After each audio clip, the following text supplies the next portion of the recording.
Hello.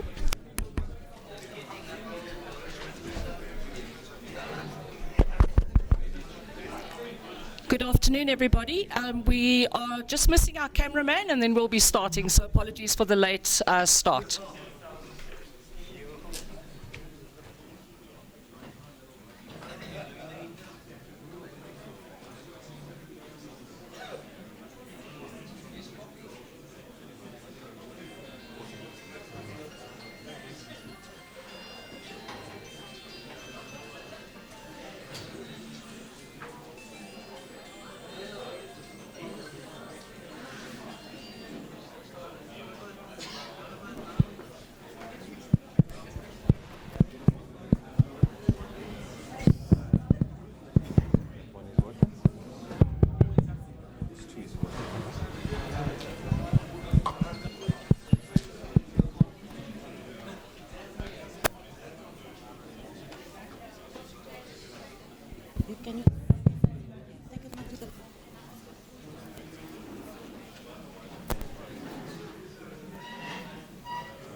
Good morning, everybody. Good afternoon, everybody. Can everybody hear me clearly?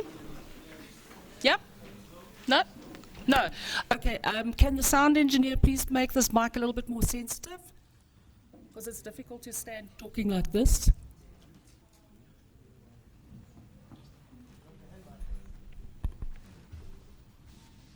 Testing, testing. Is that better? Okay, cool. So welcome to NATE 2019. I'm not the official welcome speaker, but I'd just like to cover some of the housekeeping issues up front. So for emergencies, I think that's the most important thing. If there's an emergency, fire emergency, we're okay. We're covered with sprinkler systems. They've been tested recently, I've been assured, but we hope that they're not going to be tested with this function again. There are 4 stairwells going down. There's one on each side of the building and 2 in the front. So if there is an emergency, please use the stairs and not the lifts, and congregate outside. Then there's a few changes on our program, but we'll cover those as we go along, and we'll let you know what's going on there. So we'd just like to say thank you to all our presenters. It's very important that you let us have your presentations up front so that we can make sure that they're loaded. And please would you ensure that you test any video clips that you want to play well before the time. There will be technicians in each of the rooms to help you at any given time, so you don't have to wait just before you present. Support staff, could the support staff please stand up from Unisa? Okay, there's about 20 support staff, not the 2. But the support staff will all be wearing Unisa jackets like Motti's wearing. And most of them have yellow name tags. I see Peter at the back there. Oh yeah, you've got a yellow name tag. So if you've got any questions, any queries, any help that you need, please just approach any of the Unisa staff. And then of course we've got our ASAUDIT staff. If Cindy and Charlene would please stand up. Okay, so they're wearing ASAUDIT jackets and name tags like that, so they're here to help. So please let them know if there's anything that they can do for you. We give thanks to all our sponsors. They're all downstairs on the first floor, yeah. So they are responsible for making this event free to you all. So I ask very nicely that you all please go and visit the stands and support them, because without them we'd be having to charge. That we definitely don't want to do. The evening function, that takes place on Wednesday night. So there are bus services. Charlene did circulate a form to ask you if you needed buses from this venue to Loftus. So if you haven't RSVP'd for that, please do, because the seats on the buses are limited. So first come, first serve. So I think the last thing to say is that there is power under the tables. So I know that's always an issue for people. So please plug in if you need to. And that's all from me for the moment. So Mervyn. Thank you. Well, good afternoon, everybody, and welcome to Unisa. My name is Mervyn Christoffels. I'm one of the executive directors for ICT at Unisa. And I must say up front, I want to welcome our Cape Town colleagues who came all the way from Cape Town. I know that for some of them, they see this as an international trip, even though it's only a 2-hour flight and an hour drive from Watambo. But welcome to Pretoria.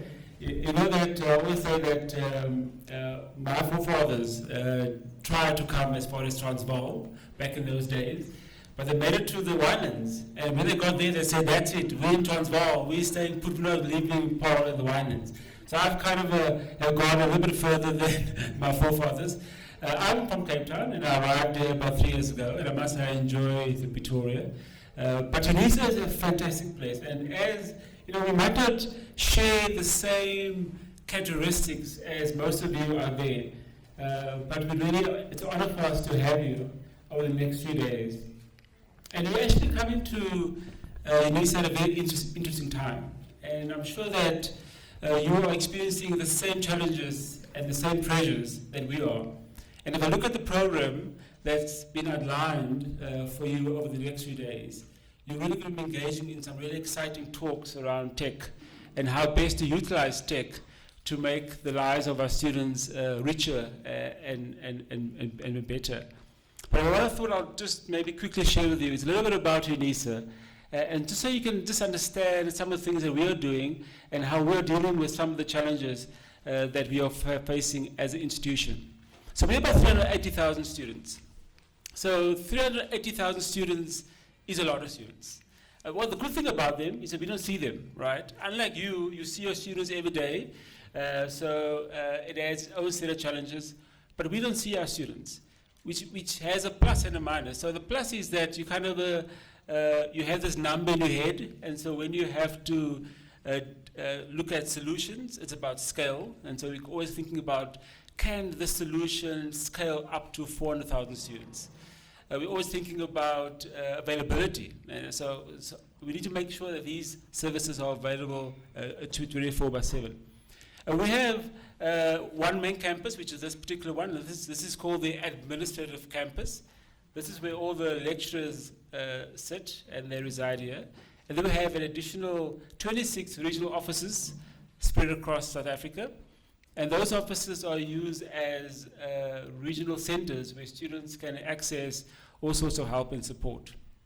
We have one international office out in Ethiopia, and that's kind of our cherished office, but that's essentially the footprint of Unisa.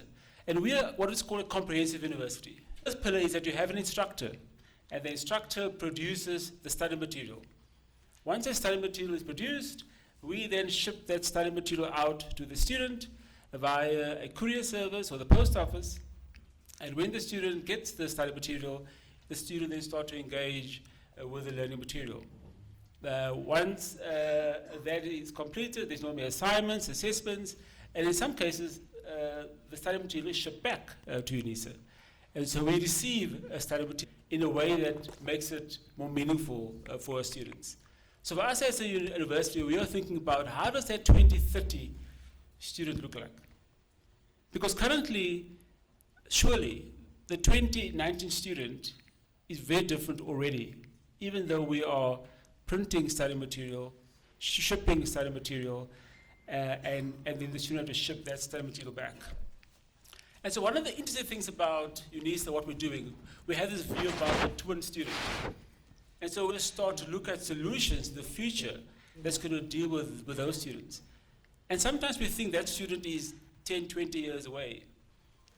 But the reality is that student is here today in most cases. Because every student has a device. Every student is ICT savvy. So for us, this concept of a digital twin is something that we always kind of think about. And so what we've embarked on over the last couple of years is a digital transformation journey, where we're trying to understand how can we then move our current environment, our current operations, our current model, so that we can start to cater for the digital twin. And I think that you're probably in the same situation, right? I mean, we realize that if we don't start to reimagine what ICT should look like, if we're not going to reimagine what our university should look like in the future, then we're going to lose that student that is sitting there, the one that has a digital identity, the one that is kind of a one to determine its own pace of learning, the one that requires social connectedness to create a learning experience. Because the one that we kind of have imagined in the past is the one that kind of is fading away very fast. And so I think that for us, as we look at this, I'm sure you have the same challenges. I think driving this digital twin idea is a couple of the interesting changes we see in terms of the learning management environment. And so you have the fourth industrial revolution that is kind of putting pressure on us to make changes. And let me just tell you that if anybody's telling you that the fourth industrial revolution is coming, let me tell you it's arrived, it's here. And if you do nothing as a university, if you do nothing as a solution today, you'll be irrelevant in about 3 or 4 years' time. But those changes are putting pressure on us to kind of rethink and reimagine, putting the student in the center. And once you put the student in the center of your solution thinking in terms of IT, I think one of the key things you've got to reconsider is your LMS. And for us as a university, when we don't have an option of having face-to-face tuition or face-to-face lecturing, we only have LMS. It's important that this LMS become the key interface for our students, because it will determine their learning experience. And so the word LMS for us kind of doesn't exist anymore, because the learning management system no longer is sufficient to cater for a student that wants to determine when they want to study, they want to determine how they want to study, and they want to determine the pace at which they want to study. And no LMS can do that for you. They also prefer to have their social networks as part of their learning journey. And so how can you then create an LMS that can do all of that? No, you can't, right? It's impossible. So what you then start to think about are ecosystems. And part of a digital journey, and part of the journey towards creating an environment for the digital twin student is to make sure that you have ecosystems that can accommodate the various needs of these students. Because they're varied. The days of students having a very scripted requirement, those are gone. Because every student is different. Students have different needs, and they want to learn at a different pace. And if you come to Unisa right now, a lot of the experience of our students are determined by the instructor. So we have what is called an instructor-led program. The instructor determines when a student re-registers. The instructor determines when a student submits assignments. And that's not good for everybody. And why can't I decide tomorrow I want to register at Unisa? Why must I wait until registrations open up? But in order for us to have that environment, you sort of need to think about ecosystems.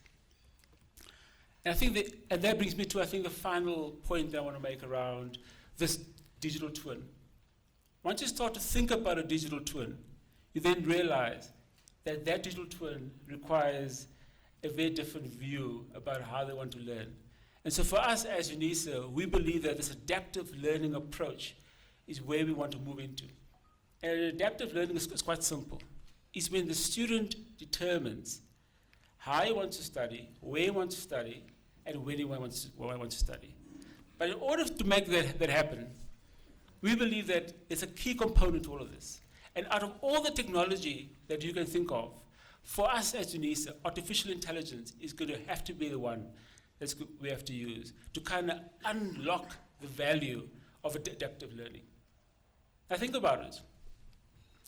AI is not new, right? I mean, AI is an evolution of a term. And back in the old days, it was called analytics. And then it moved to learning analytics, machine learning, and now it's called AI. But with the AI capability that we have today, we can help a student make some decisions way before they actually start to register at Unisa. So think about it.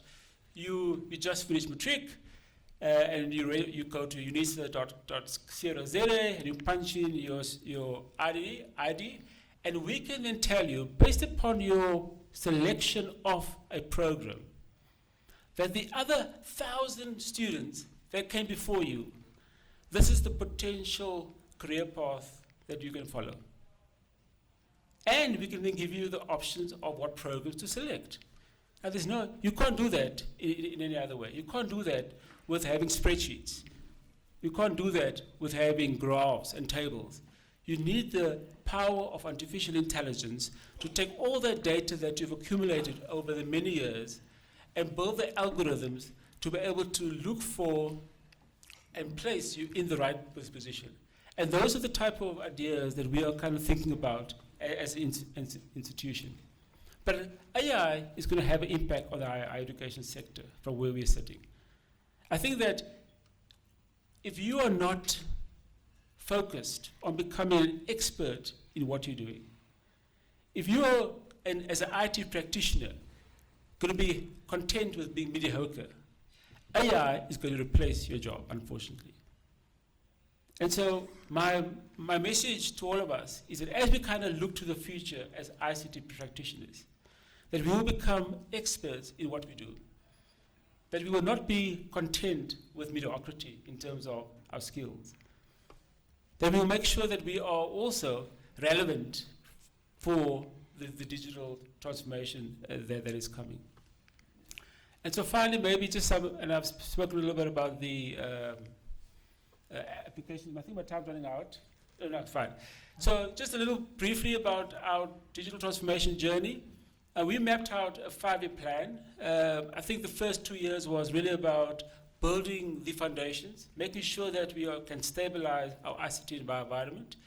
The next 2 years is about putting in place those digital building blocks that we can use to leverage some of the digital capability that will be required by technology like AI.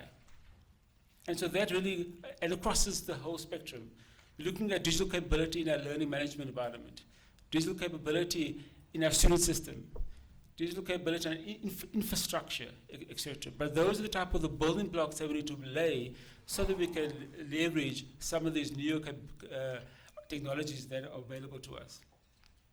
And then lastly, just to show you that as we kind of look towards our future, we believe it's made up of a couple of key things. You need a common understanding of what it means to be digital, and that's your business model.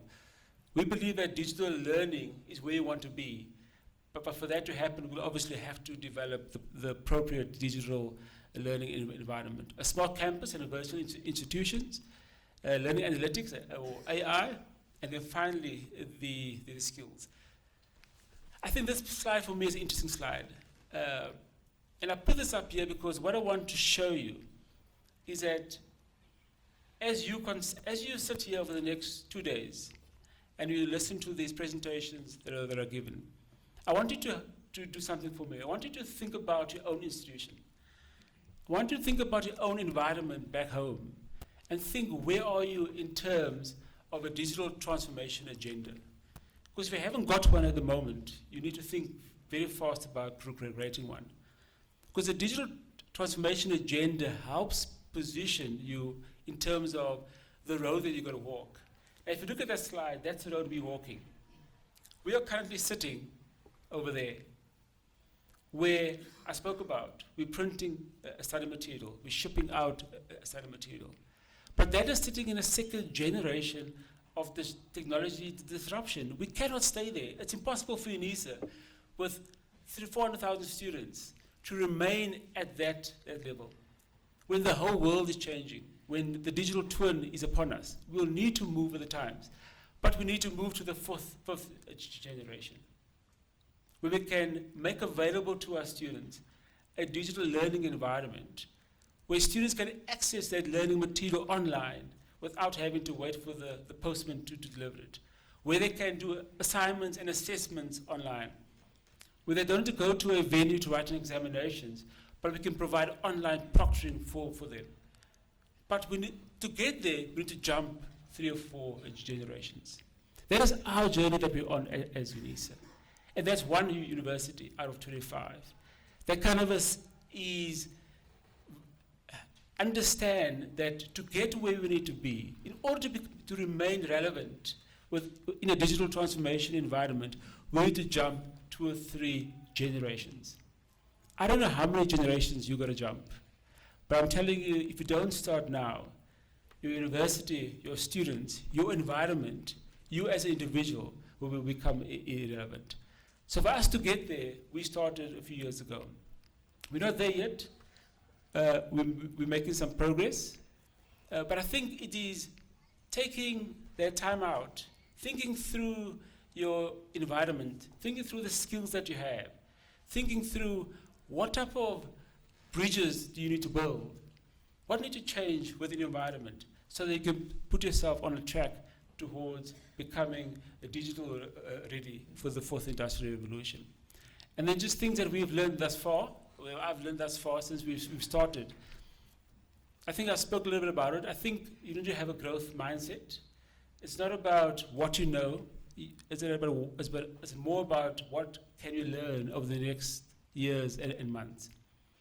I think an interesting thing that I wanted to maybe just share with you is what I've learned is the stranglevine phenomena. I think all of us have it. And the stranglevine phenomena is very prevalent in higher education, especially in the ICT departments of universities. And it's a metaphor. So if you take walks in the forest, you will see it, right? So you walk past a tree and you'll see a vine growing up, a beautiful tree. You'll come back the next month and you'll see a second vine growing up this beautiful tree. And maybe in a couple of years' time, you do the same trip and you'll see the tree is completely overtaken with vines. And the tree is no longer recognizable. And that is called, in IT terms, a stranglevine environment, is that we have built systems over time that no longer resemble what they did in the past. We have systems that have layers of complexity, layers of governance, layers of constraints that we thought were a good idea at the time, but now that we need to transform our organizations, we realize that these things now become very difficult to understand. But we need to tackle these stranglevine phenomena in our environments. We had one at Unisa. We had a student system and a learning management system that was so tightly integrated that at the time, back then, ICT people thought it was the best thing ever to develop a highly integrated environment. Only to realize that when you have scale and when you reach peaks during registration, the whole system falls over.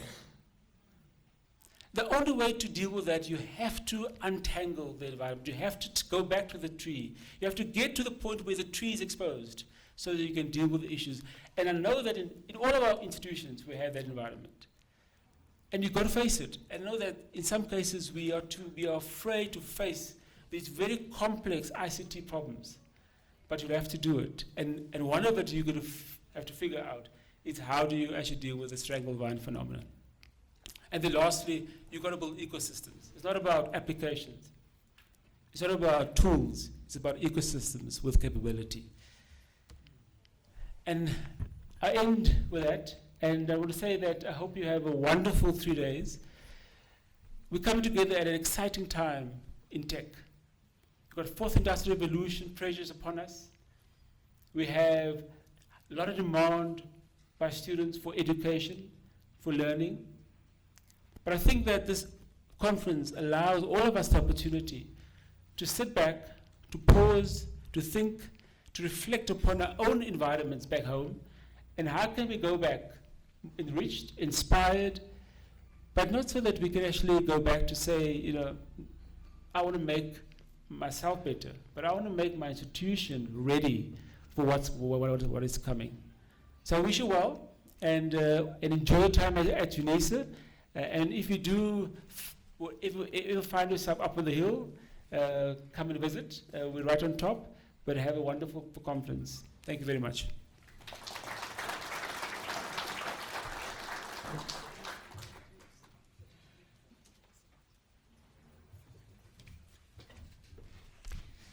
Thanks very much, Mervyn. That was most interesting.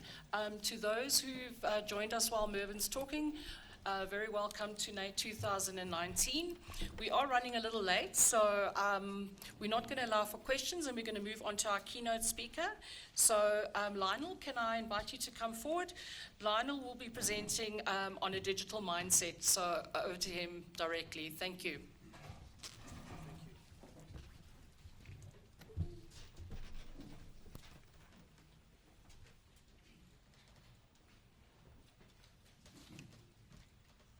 Hi everyone, my name's Lionel Moyal. Can you hear me with the hand mic? Good. Following on from Mervyn's presentation, is actually you've set it up really well. Where's Mervyn? Thanks for that. I think there are many lessons learned from the way Unisa has approached it in terms of creating a transformation roadmap and looking at the possibilities. And I want to reiterate some of the key points that Mervyn made during my presentation as well. It really all starts with a mindset, because what you find is in what we learn from commercial organizations today, digital transformation is actually not a technology thing. It's a people thing. The technology is there. The technology is available. It's incredible what the technology can do. But it is very much about how we think about it, how we implement it, how we incorporate the technology to empower everything that we do from day to day. So, of course, I'm going to start with the proverbial digital transformation slide, because I guess it's where it starts, right? This is where we are, where we find ourselves today, that everything has changed. So much has changed over the last few decades. This is really what we're calling the fourth industrial revolution, as you heard as well. But what does it mean today? What actually has changed? If you look at it today, can we measure the impacts? We can measure the impacts from multiple levels. If you just look at some of the corporate opportunities, what's happening in the commercial space, we estimate that there's a $100 trillion opportunity for society, for industry over the next 10 years, just unlocked by digital technology. Cloud technology, AI, various algorithms, all the different things that technology has made possible. But at the same time, there's a big threat. There's a threat of disruption. And if you look at what's happened to the Fortune 500 companies, a few years ago, in the 1930s, your average age of the Fortune 500 company was about 100 years old. So the top Fortune 500 companies were on average 100 years old. Today, it's about 20 years old. Probably less than that. I think about 18 years old and decreasing. That means the top most valuable companies today that are disrupting the big established organizations are all they're all younger than us. They all got created recently. They're all empowered by digital technology. Every organization today, regardless of which industry they're in, is essentially a digital organization. It's potentially a software organization. It's empowered by digital. So what does it mean in terms of, from a university perspective, the future of students? And there's some interesting stats. 65% of students in grade school will perform jobs that have not been invented yet. That's an interesting stat. Enabled by technology.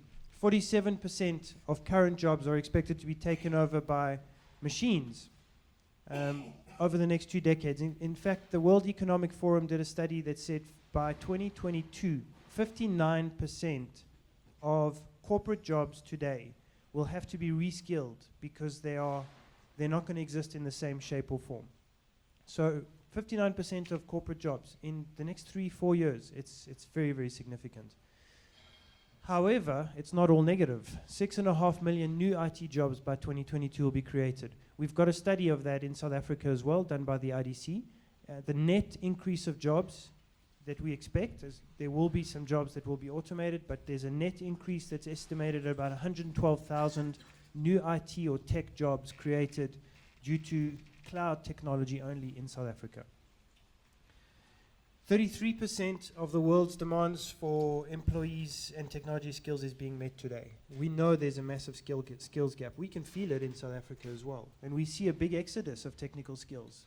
I work in the partner ecosystem at Microsoft, which means I see a lot of our partner companies, the work that they do to skill young talent And the biggest problem is they're seeing that talent immigrate very, very quickly to all different kinds of countries in the world, because it's the same global problem. There's a lack of skills with technology.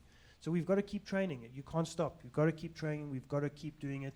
And it's not just about technical skills only. It's actually about every single employment opportunity in South Africa has a digital component to it. Whether you work in HR, you work in finance, you work in legal, you need to be digital savvy. So it really is a fundamental shift. So there's an interesting quote actually that came up in one of the slide decks that I found, and I wanted to include it. Education should prepare students for jobs that don't yet exist using technologies that have not yet been invented to solve problems we don't know of yet. I thought that's really a obscure quote, because so what does it mean? So now what? So if you're a university and you've got to solve this problem, you don't know what the problem is you're trying to solve, you don't know what jobs you're trying to create, you don't know what technologies you're going to be disrupted by in the next 2 years. In fact, we don't even know what problems we're trying to solve. How do you create the right skills to unleash on the economy? It's a big question mark. It really is. So what do you do? So I think it comes down to, this is a reality. This is a reality of industry. So how do we deal with it? It's about creating a mindset and not a particular solution. How do we teach our students to have the right learning and growth mindset? How do we create our organization, institutions, whether we're a distance learning organization like Unisa or not a distance learning, a physical learning institution, how do we make it a digital environment? How do we infuse that with digital technology through and through so that we create the right mindsets, the right exposure for our students so that they learn to adapt and empower themselves with technology? This quote from Gartner was interesting as well. Technology is increasingly seen as a crucial enabler. We know this. CIOs are being asked to identify and implement game-changing technologies. So there's a big pressure on CIOs. And I'm sure you all feel it in the room. Big pressure on saying, do something, we've got to be more digital because we're in trouble. And it's kind of this do something syndrome. What is the something you have to do? There's so much good technology out there. Where do you start? How do you become clear about where to start? And I want to share a few tips from Microsoft as well. But this is the slide I was talking about around the culture. If you do not know what problems you're trying to solve yet, you know some of the problems, but you don't know the full extent of the problems. You have to create a culture. You have to create a mindset inside of the organization. So a culture that empowers academics and researchers to do their best work, and more importantly, that empowers the students with a growth mindset, a learning mindset. And that incorporates these things that we have to do across organizations in many areas. It starts with leadership. It starts with how we as leaders set the tone, create the right mindset, and start to infuse digital technology in everything that we do. Modern teaching and learning, the LMSs that Mervyn was talking about, there are so many out there, great technologies. You need to pick one, and it's not always easy to pick one. But you need to start using these technologies within your normal environments. The technology blueprint, everything else that we do inside of organizations, whether it's business processes, whether it's security, everything that we utilize inside of organizations, everything you utilize in a university as well. How are we making use of the technologies to empower our environments? And then the intelligent environments is things like, are we using IoT? Are we using, what kind of technologies are we using? One of the good example is we have a partner called Mint Technologies. They have just implemented at the University of Venda a facial recognition access system, because one of the problems they had there was people coming in with cards, but it's actually not the right students. They're using other people's student cards coming onto campus. And so how do we prevent that kind of thing from happening? So as you come into the turnstiles, it's actually, as you start walking through, the cameras start to identify and do facial recognition. By the time you get to the turnstile with your card, it's matched you and the card as well to make sure that you're the student that's actually tagging in. So facial recognition in universities is there already. We could be using it in the canteens, we could be using it in multiple places. The same company actually implemented a solution in Limpopo at a health clinic called Retabile, who does about 25,000 patients a month. And what they do there is, again, using facial recognitions to recognize patients and then make sure that the right medicines are dispensed. It's much simpler than having traditional filing systems and losing people's files. Everything is stored in the cloud. So simple examples of using technology which has become so much more accessible. So the engines of our future, I like this slide because it kind of says at a high level, without going into every individual solution, what are the technologies that are so game-changing today that you can utilize in your environments? And so the first one, artificial intelligence, and Mervyn spoke a lot about that. I'm going to also talk about give you a few examples of that. The Internet of Things, everything from smart connected devices, whether it's a sensor, temperature sensor, whether it's an access control system, all of the data that gets generated out of that, are we utilizing that data? And how are we utilizing it? Are we getting the right insights out of it? Things like mixed reality can provide huge benefits towards learning as well. If you're doing distance learning, if you're doing learning on any specific academic area, we could make use of mixed reality. It's not necessarily all virtual reality, but mixed reality.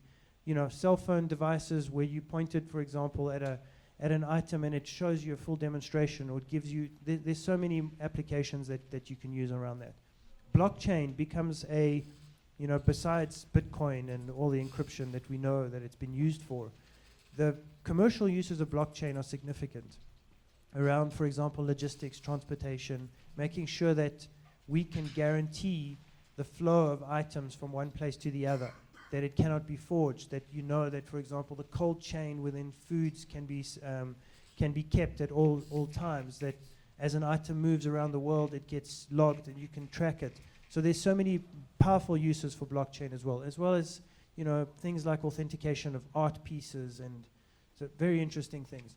Quantum computing, I think we're a few years away from seeing commercial applications.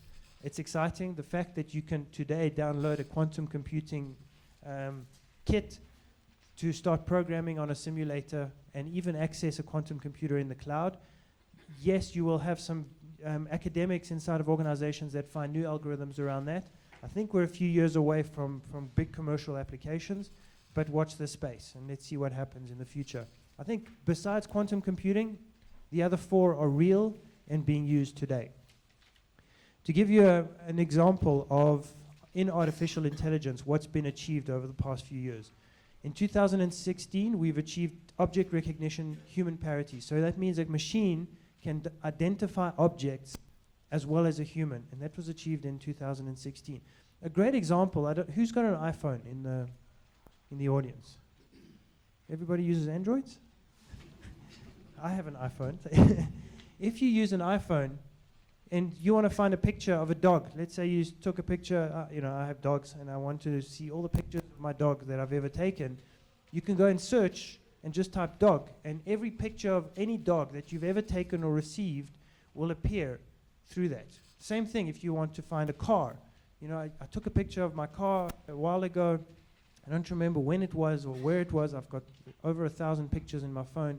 How am I going to find it? It's using object recognition on your device. It doesn't have to be connected to the internet. And that's just, an everyday use that every consumer has in their pocket. So the commercial uses are incredible. The consumer uses are incredible. Artificial intelligence is already in every single, in many pieces of software. Microsoft releases AI built into most of our software today, even in Outlook, for example. Speech recognition, we achieved human parity in 2017. Machine reading, comprehension, we achieved parity in January 2018. So that means that a machine algorithm can understand a comprehension as well as a human. And in March 2018, machine translation, human parity as well. So it's incredible that the right algorithms in the right places with the right insights and information and the sources of data can do some incredible things. Let me show you a really nice video. You may have seen this before, but I always love to watch this video in terms of showing what can be done with AI.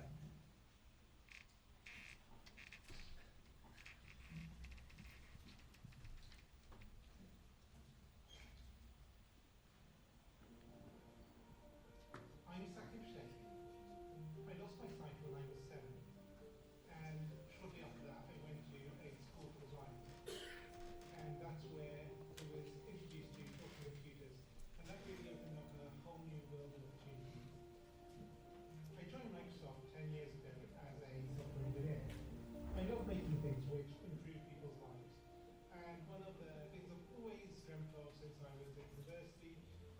idea of something that can tell you at any moment what's going on around you.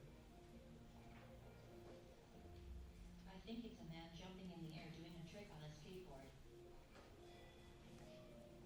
I teamed up with like-minded engineers to make an app which lets you know who and what is around you. It's based on top of the Microsoft Intelligence APIs, which makes it so much easier to make this kind of thing. The app runs on smartphones, but also on the Pivot smart glasses. When you're talking to a bigger group, sometimes you can talk and there's no response, and you think, is everyone listening really well, or are they half asleep? And you never know. I see two faces. 40-year-old man with a beard looking surprised. 20-year-old woman looking happy. The app can describe the general age and gender of the people around me and what their relations are, which is incredible. One of the things that's most useful about the app is the ability to read out text. Hello, good afternoon. Mr. Bendy. Okay, thank you.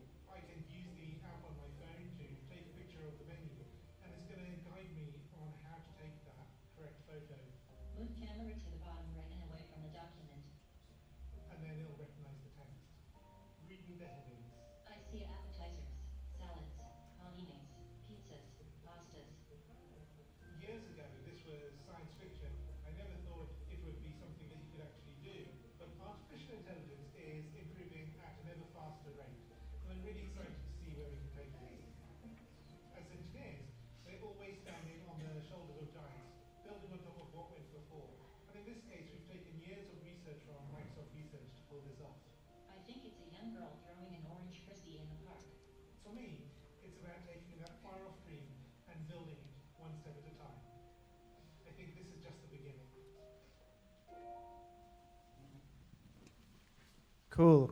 I really love this video because it shows some everyday uses of AI in action. You know, speech recognition, vision, analyzing what's happening in videos. By the way, this app is called Seeing AI. You should be able to download it on your phones and actually play around with it. It's already about 2 to 3 years old. So, and there's just enhancements happening all the time with the back-end technology. Every single service, what we call cognitive services, whether it's vision APIs or comprehension or speech recognition, translation, all of those are available in the cloud, and you can make use of them and embed them in your applications. So it's become so much more accessible. In fact, we just released, I don't know if you saw about a week ago, an app called AI Builder, which is a tool to let you build AI applications much easier. So basically, you feed it a whole lot of data. You don't have to work out all these complicated AI algorithms. It will determine, based on the patterns in the data, what the best algorithms are. And you can build it. You can build very quick apps with drag and drop, literally. You can teach it things like, I want to extract certain content out of certain types of documents, or I want to recognize, you know, specific objects out of a set of pictures. And it becomes a very easy way to build AI and build applications on AI. Very, very quick, very easy, and that's the point of AI. It's about democratizing it, making it as easy and accessible to anyone to use. So I encourage you to play around with that. Some examples of really disruptive technologies. Maybe if you look at, I picked 2 industries, healthcare and retail, because I think there's some interesting examples that highlight the use of the technologies there. So for example, in healthcare, wearables and sensors, and we know what we can do with wearables and sensors, smartwatches, you know, what kind of value can those create for patients, for example, in hospitals. I mentioned about augmented and virtual reality a little bit earlier. There's some interesting examples with HoloLenses, for example, of, you know, a surgeon doing surgery, but having a heads-up display above them to indicate a whole lot of additional information that they may not have access to. I'm not going to go through everything, but 3D printing is an interesting one, and we've seen 3D printing applications. You know, it's very easy to think about a future where you can walk down the street and there's a 3D printer with access to different types of materials, and you can get a new part for your car or for your sunglasses or whatever it is and have it printed right there and then. So manufacturing around the corner, or even at home if you've got the devices. We're 3D printing foods at the moment, which is interesting. 3D printing organs. So the technology is incredible. chatbots and AI assistants, and that we're seeing more and more of today in commercial applications as well. And then retail, some very interesting ones as well. Amazon, we all heard about Amazon Go. Amazon Go are the shops where there are no shopkeepers at all. You walk into a retail store, you just grab what you want out of the basket, put it in a basket, and walk out. And it's already gonna recognize you through AI, object recognition, understand what it is that you've actually bought, and charge your credit card immediately. So it's a great application. Maybe just to pick out a couple more. Walmart is using robots to scan its shelves to see what is the stock like at the moment. If you think about it, these are human jobs previously. These are being replaced by robots. And I think this is why I want to reiterate what Mervyn said before, is what are we creating in terms of the capabilities of our students, of our employees today, to bring in those human aspects, to make sure that they're reskilling proactively, because the very mundane routine jobs are going to be, easily replaced by machines. Some interesting ones as well. Sephora, that's quite a nice one. In fact, there was an app by L'Oreal, which just came off the store a little while ago. And what that does as well is you can, using augmented reality, you take the picture of it shows you your face in real time you use it with a camera on your phone. And you say, okay, I want to try on red lipstick or blue eyeliner, and it just superimposes it on your face, and you can see it's a huge fun to play with. But it's a real application to be able to test different colors if you're looking at makeup, and this is augmented reality. Again, using technology, using services that have become so much more accessible. To do this in the past was a huge amount of effort for any developers. Maybe another one that's interesting, and this is similar type of technology as well at Zara stores, at their concept stores, where they're using smart mirrors, where in the change rooms you sit there with a mirror and you can see as you change, but it's a smart mirror. It looks at with the RFID tags of what are you trying on, and it makes recommendations at the same time as this would go well with a pair of red shoes or whatever it is. So interesting new applications, and these are things that we can do that organizations are doing today.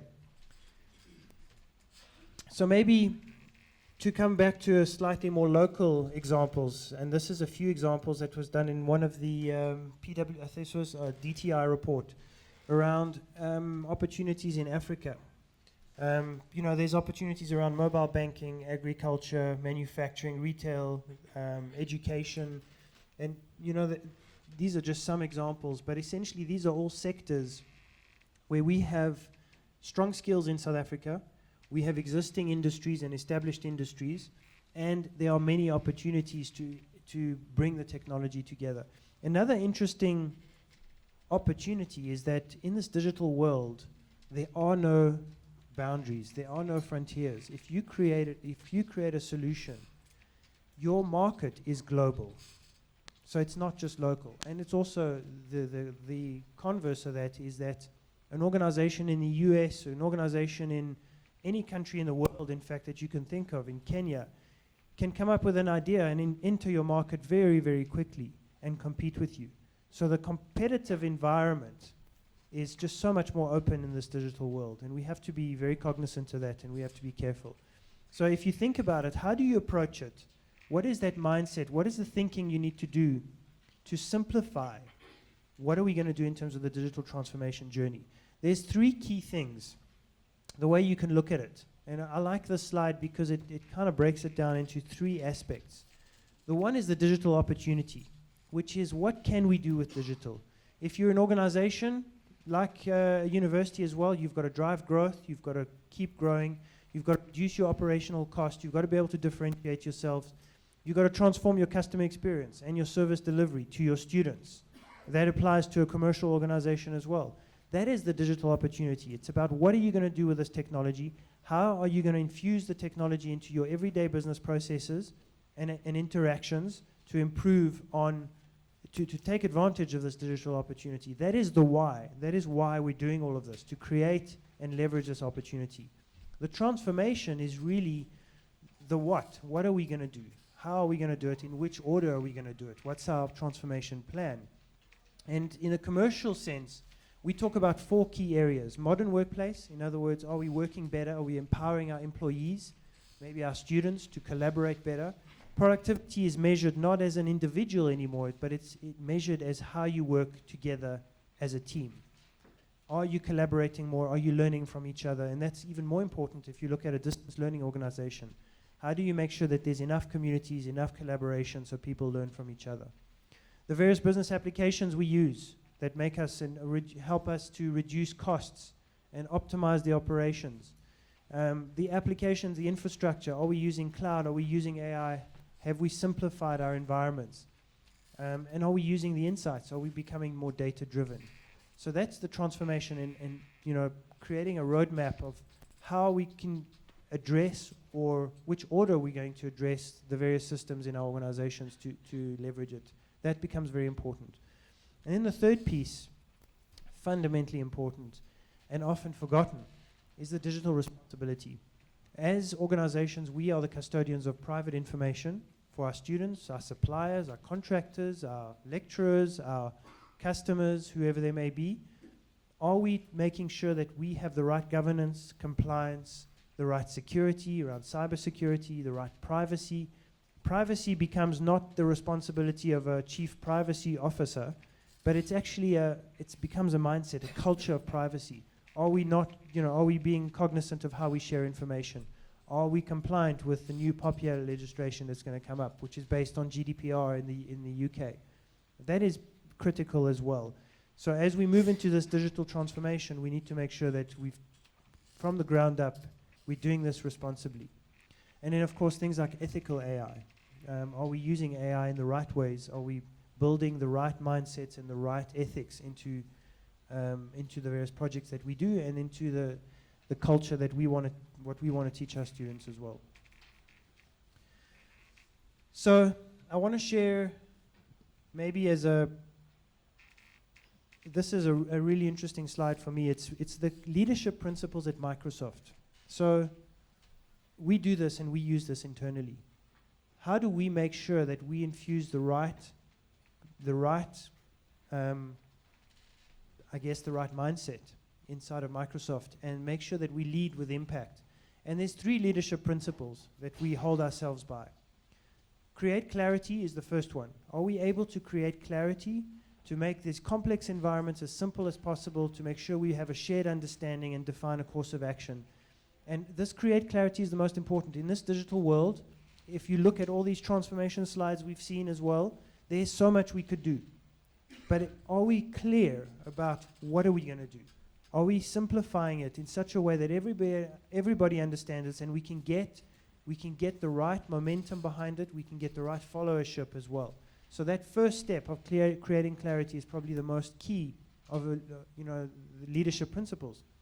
If we don't do that, it's going to be completely chaos. The second thing is around generating energy. So we've created clarity around what we want to do, our objectives, our goals. Are we creating or able to generate the right amount of energy around it? And it's not just for our staff, it's for our students, it's for everyone around to make sure that people buy into the vision and we're creating the right activities to create that growth and those opportunities. Creating the environment where everyone can do their best work, whether they're students or whether they're employees, whether they're lecturers, academics, whatever it might be. And then the last one is delivering success, and this is also important. It's great to create clarity, have great goals, generate a whole lot of energy around it, put all the marketing behind it, but at the end of the day, it comes down to execution. You know, do we have project managers, for example, that are going to make sure that we create projects out of this thing, that we drive the activities, we measure the activities? That execution is key, absolutely key. So I wanted to share these because I find that in my experience working for another organization before Microsoft, for a couple of organizations, you know, it's always difficult to say what makes a good leader from another. For me, these 3 key leadership principles really encapsulated of how we drive impact in terms of what we try and do. So I'm going to leave you with one last slide. To succeed, an organization needs a North Star. I think this really comes down to the purpose. Have we set those goals and objectives in a way that is really going to give it purpose that people can buy into? Organizations are powerhouses of knowledge filled with talented people. You know, what are we doing to unlock their ingenuity and bring new ideas to life? Thank you very much.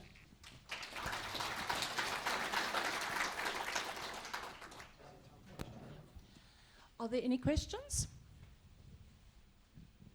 Please don't be shy. No questions? No questions. Okay. Okay, thank you very much.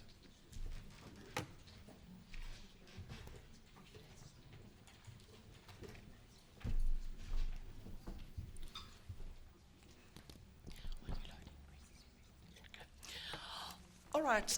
It looks like we're catching up with our delay in the program, so that's good news. Next up, we've got Creswell Dupree. I don't think Cressy needs any introduction. I think he's well known by us all. And he'll be talking about tackling the skills for the industry 4.0. Thank you.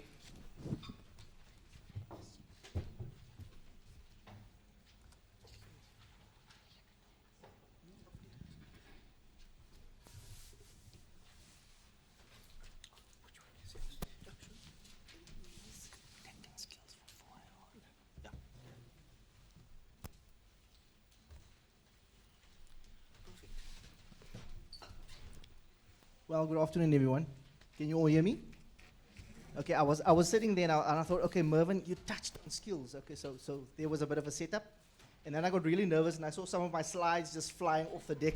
So if I go past them very quickly, it's because the previous speakers, both Lionel as well, thank you very much, Lionel, for that as well.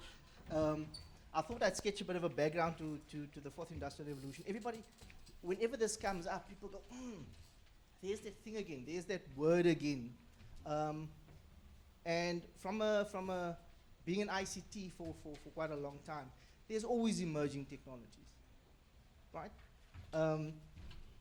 But there's a bit of a difference, and I'm going to skip that slide.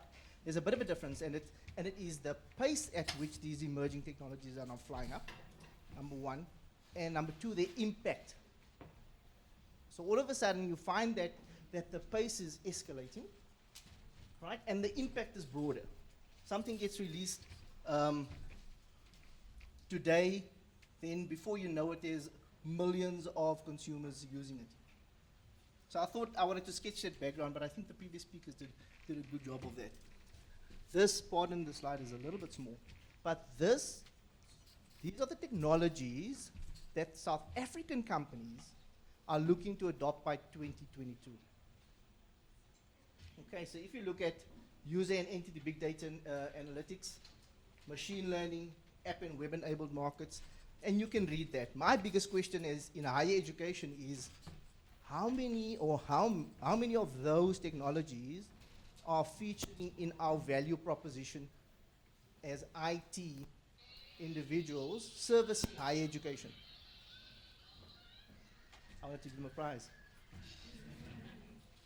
Okay, so the question then is, if we as IT people are there to advance the academic enterprise, right? How many of those things are we bringing into our conversations with researchers, with teaching and learning, and driving that transformation?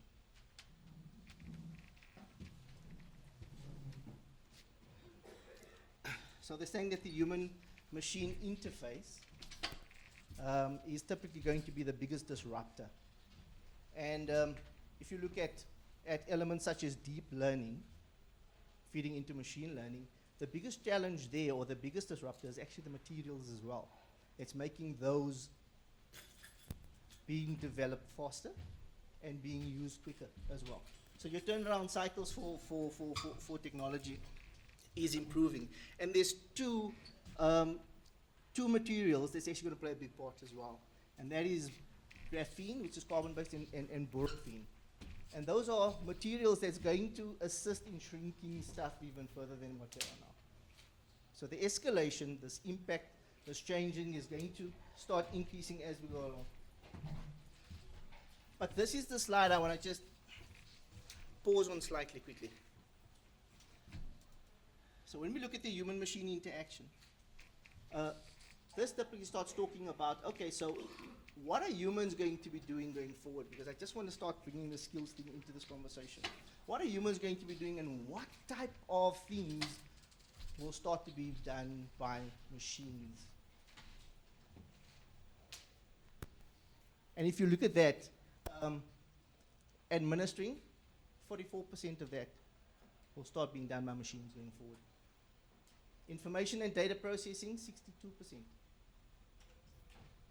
Looking and receiving job-related information, 55%.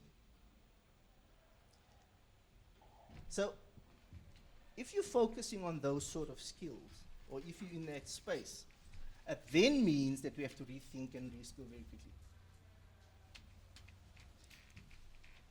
I don't know if you've seen the slide, but the top 10 emerging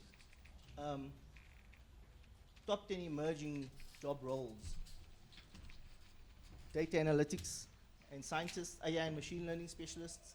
But also have a look at the top 10 declining. You know, if you look at accounting, bookkeeping, and payroll clerks, having a small business these days, you sign up for a cloud-based service, and you get guided to do your books. I'm not saying the accountants are going to be out of a job soon, but if you look at the top 10 declining, those types of roles, and we have to reinvent ourselves constantly. So it comes down to this fundamental question of, are we ready then to change? And I want to focus on this. So 2018, these are the types of skills, and this is just a survey done by the World Economic Forum on future jobs. Starts talking about, okay, so today, what are the typical skills that's required, and what are the trending skills for 2022? So if you start looking at creativity, original, and the fundamental question here is, what makes us different from machines? Because if the machine processing can start taking over those repetitive work, then what do we need to focus on? But have a look at this. Technology installation and maintenance. Now this is beginning to hit home. So, is our focus still going to be on making sure that infrastructure works? Or is our focus going to be on adding value to the institution and shifting that off somewhere else? If we in the insurance industry, we'll focus as IT people on improving and changing the insurance industry.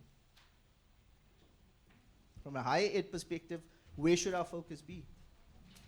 Should our focus be on the operational matters, or should our focus be on changing and adding value to the institution? It's fundamental questions, because going forward, and if you look at this, there's some things here. Some skills that we're busy building our livelihoods around. There are some skills that we're putting in our trajectory. And the question then is, how are we going to change that? And what do we need to do, and how do we need to reinvent ourselves going forward? So what are companies doing? So there you're looking at 88% are saying, well, we're going to hire new permanent staff with the skills that have these skills already. Okay? So from your personal skill development journey perspective, what are those skills that you are focusing on now to become relevant going forward? And it's a fundamental question that we need to answer. Because if it is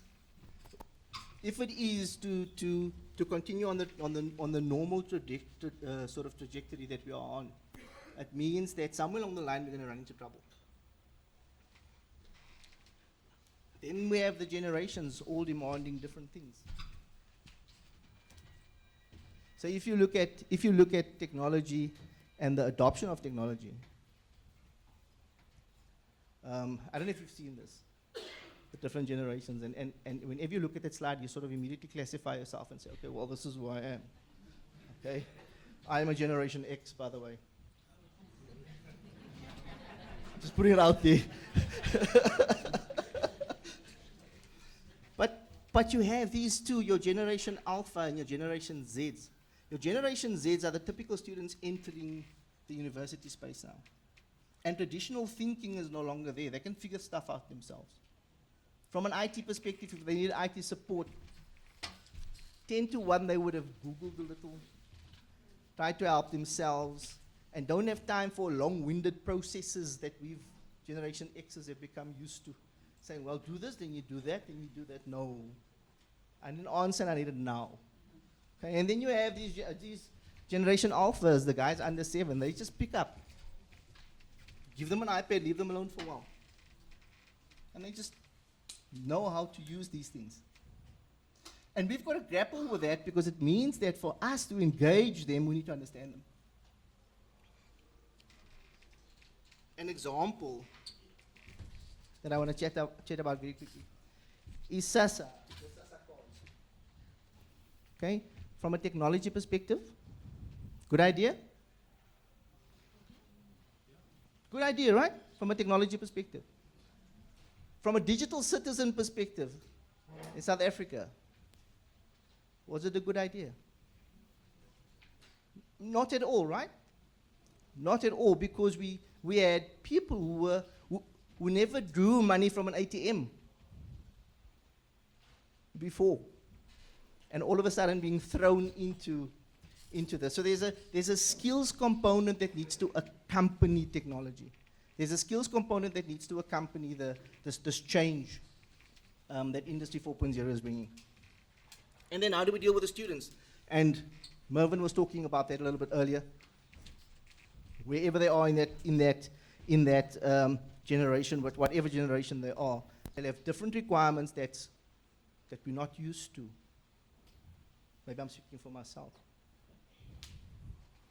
Okay, are there any Generation Ys in the room? Okay, I'm sure everybody's classified themselves nicely. So the European Union has started talking around this element called digital competence. So there's skills, right? I can drive a car. It's good that you can drive a car. I know how to use word processor. I know how to use a search engine. That's fine. Happiness. But can you solve problems when driving your car? Okay, are you safe when you're driving your car? So they started bringing these elements of digital competence into the conversation to say skills no longer is the only thing we need to look at. It's the attitudes that go along with it. So we had artificial intelligence, and you'll see that the UK government has started putting the ethics around it. So how do we guide this? It's typical iRobot stuff, right? Where's the 4 rules to guide artificial intelligence? But digital competence is growing, and it's growing to the point where the European Union has included it as one of the 8 basic requirements, human basic skills. Which then means that if I am doing accounting, if I'm doing finance, anything else, if I'm an engineer, my right as a student to be taught in my language or a language that I understand, it's been thrown in there as a fundamental skill that everybody needs. Okay, so digital competence is talks more around those other elements that we need to start introducing. So there's skills, most definitely, but then it's also how do we behave around that. So it focuses on a couple of things. There's obviously your normal, and I need to separate this from literacy, numeracy. I need to separate separate the two. So the skills that you're looking at is obviously, well, can I create content? And by saying I can create content, can I code? Okay? Now remember, I'm talking about everybody, not just IT people. Can I code? Can I use programming? Can I create content? Right? Can I communicate and collaborate online? In other words, can I use tools normally? Can I use tools, and when I use it, am I aware of netiquette?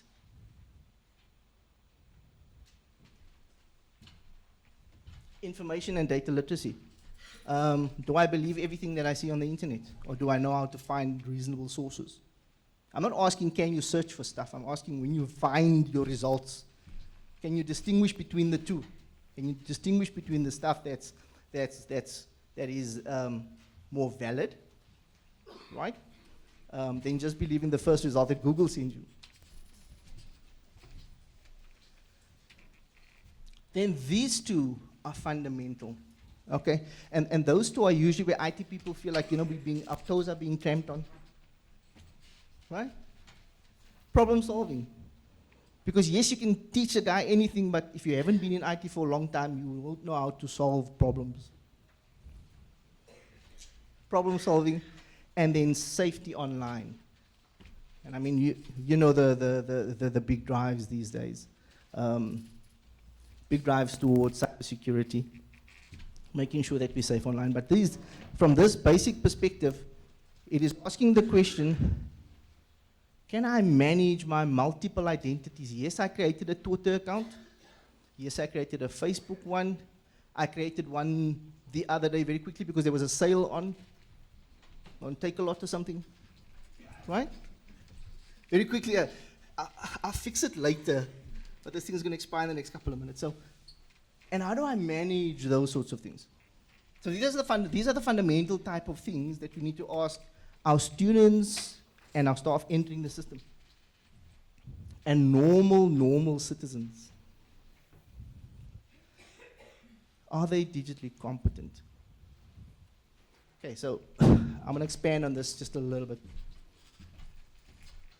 So if you look at your information and data literacy, those are the elements from a communication and collaboration. I think I touched on this. Net etiquette, managing a digital identity is important. Digital content creation, can I program? As a student, do I know how to reference? Bugger that, as a person, do I know how to say that somebody else did this and give credit to whoever did it? Right? Safety, from protecting your devices to being safe and managing your identity. And then problem solving is, Now I always get bitten for this, but South Africa scored 139 out of 139 countries in maths. Okay. Now you'll notice that there's a big push. When we talk Industry 4.0, there's a big push towards STEM subjects. Right? Why is that? There's a big push towards science, technology, your STEMs, your maths. Big push towards that because there's this logical thinking that goes with it, this problem-solving type of elements that go with it, and that helps and assists. I'm not going to go into that too much because the research community might shout at me. So, a little bit of research that I've done into this is creating some sort of a grid. Now, DigiComp, this is the DigiComp framework, by the way. DigiComp has then these sort of levels, gradual levels, where you then start saying, okay, well, if I'm foundation level, I can do simple tasks, there's autonomy attached to it, and these are your cognitive domain. So, in other words, I can simply remember that I mustn't do this, or I can do this. Then you start moving to understanding, applying, evaluating, and then start creating. It's taking that competence to that next level of measuring competence. And obviously, as IT people, when you look at this, we're saying, no, we are advanced and highly specialized people. So if we do this test, we'll come out as highly specialized and advanced. But this test and the questions that's attached to it, or this framework that's been developed, is actually for normal citizens, which means that we need to operate above this. So, I have a personal stake in this. I'm doing a bit of research, I'm doing my PhD on this, and what I've come up with is just a grid to measure that. So what we wanted to do was find out, okay, how can we measure the students' digital competence?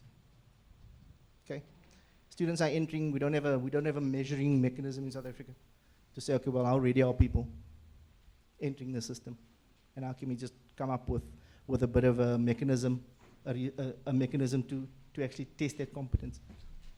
And the grid moves all the way from self-assessment to full-blown testing on the other side.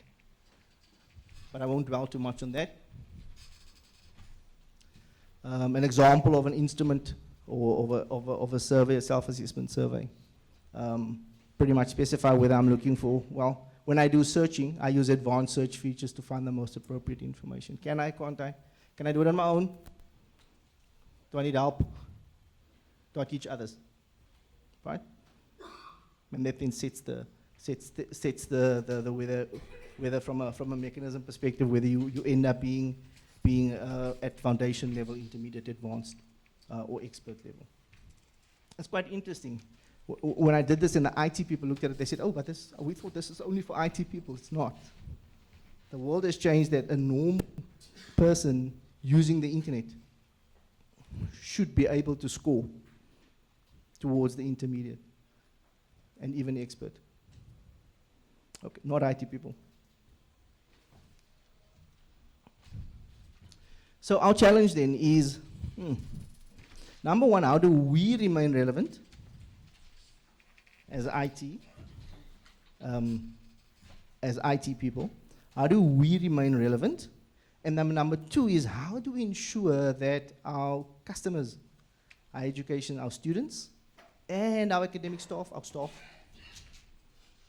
that they are ready to actually participate digitally? And it's a challenge. It's a challenge. And I'm a pragmatist. I like pragmatic stuff. So one of the things that I do to actually just do a bit of a barometer to see where we are is I fiddle with these. I just fiddle with these. edX, Microsoft Docs is quite interesting, believe it or not. LinkedIn Learning, Coursera, there's some stuff in there that when I look at it, and then obviously look at what my son's looking at as well. Right? Sometimes I look at it and I think I've been in IT for a long time, but I've never seen that. Is actually just to remain relevant. Is to have a look at the types of courses on there, and you look at them and you think, okay, why do I need that? Then you realize, okay, I haven't thought of it. But there's quite a number of stuff around artificial intelligence, and there's ready-made stuff here, by the way, for both your students, for the staff, for the academics, right? And then for us as well. Good, but obviously more questions than answers.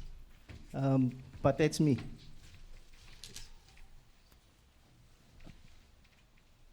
Any questions?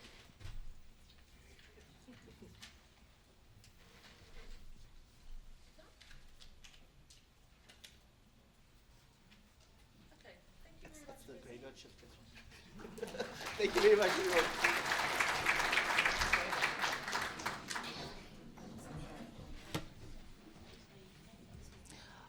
Okay, we're running a little bit early, so we are just going to be waiting for our next speakers to arrive. So for those that need water, there is water on that side. I believe, hey, Charlene, bottled water? Yes. Okay, and there's also a water vending machine on that side. Okay, we'll be back in 5.